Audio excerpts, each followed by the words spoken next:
जय गुरु। परम पूज्य गुरुदेव, आपके चरणों में कोटि कोटि प्रणाम। गुरुदेव, दुर्गा सप्तशती में लिखा है कि जो माँ दुर्गा जी को अपना सर्वस्व अर्पण कर दे उसको तो शरणागति मिलती है। माँ ने जितनी समझ, जितनी सामर्थ्य, जितनी शक्ति दी, मैंने अपना सर्वस्व अर्पण कर दिया। महाराज जी, कुछ तो कारण है कि इतना होने पर भी पूर्ण शरणागति नहीं हो रही। कृपया मेरे मन की इस दुविधा को अभी आपने समर्पण किया, आपको याद है इसलिए आपने समर्पण नहीं किया। ये अहम स्मृति है ना, अहंकार विमूढ़ आत्मा करता हमिति मन्यते। मैंने ऐसा किया, क्या समर्पण किया? कुछ नहीं। आपको याद कहाँ है? जब आपको याद ना हो इस बात का, मेरा कुछ है तो माँ का है, तो आपका क्या बनना है? फिर आप भी तो माँ के हैं, तो आप भी माँ स्वरूप ही हो जाएंगे। देवी प्रपन्नार्थ हरे प्रसीद प्रसीद मातर जगतोखिलस्य प्रसीद विश्वेश्वरी पाहि विश्वम तुमीश्वरी देवी चरा चरस्य। तो तुम भी तो वही हो, मात्र शक्ति तुम में भी तो विराजमान है।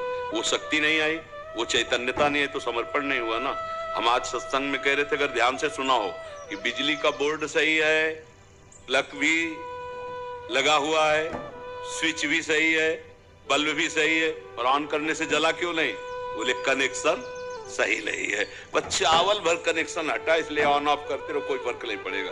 और थोड़ा और कनेक्शन सही हो जाए, एक बार में जल जाएगा? नहीं जल जाएगा। हमारा कनेक्शन सही नहीं है, हमारा चिंतन सही नहीं है, हमारा समर्पण सही नहीं है। अभी अहम बकाया रह गया है। तन वांग मनोभीर अमलई सोहम तवै वात्रिता। शरीर मन वाणी और अमलई निर्विकार भाव से मैं स्वयं प्रभु के चरणों में शरण, तो शरणागति पक्की। फिर निर्भय, निसंकोच, आनंद में आप बेपरवाह मस्त हो जाएंगे। वही, चाहे माँ को चाहे पिता को, वही है, वही है पिता।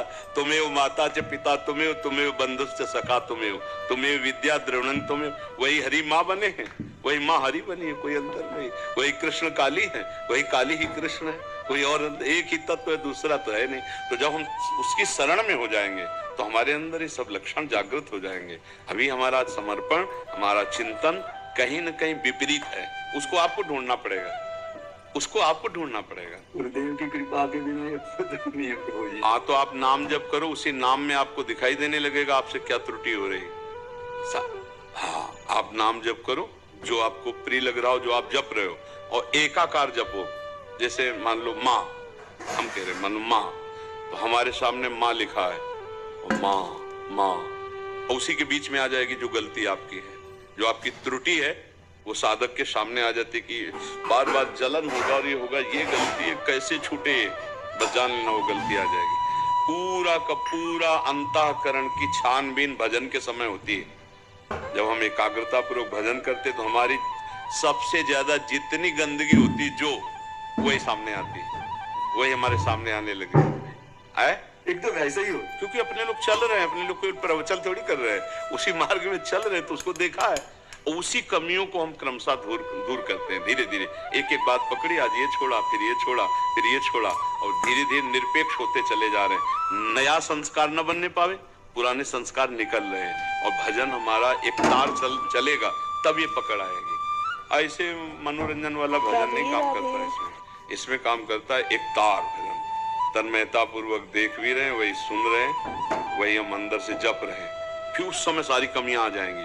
आप में जो जो कमी है वो उस समय दिखाई देने लगेगी, ये कमी है, ये कमी है, ये कमी है। बस उन कमियों को अपने दिमाग में नोट करो और धीरे धीरे हटाओ, तो आप शरण में माँ के होते चले जाओगे। हाँ, कुपुत्रो जायते कुचिदपि कुमाता न भवति। उन्होंने तो प्यार ही किया है।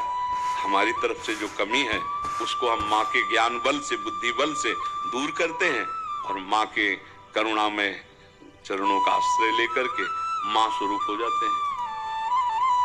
चिद चिद लक्षणम, चेतन अचेतन वही तत्व है, उसी में लीन हो गए, तब हो गया। माँ में इतना चिंतन करे कि अपना स्वरूप माँ में हो जाए, तभी माना जाएगा कि आप माँ के पूर्ण शरणागत हो गए। नहीं, हाँ, ये ढांचा केवल है, अंदर मंदिर में माँ ही बैठी है।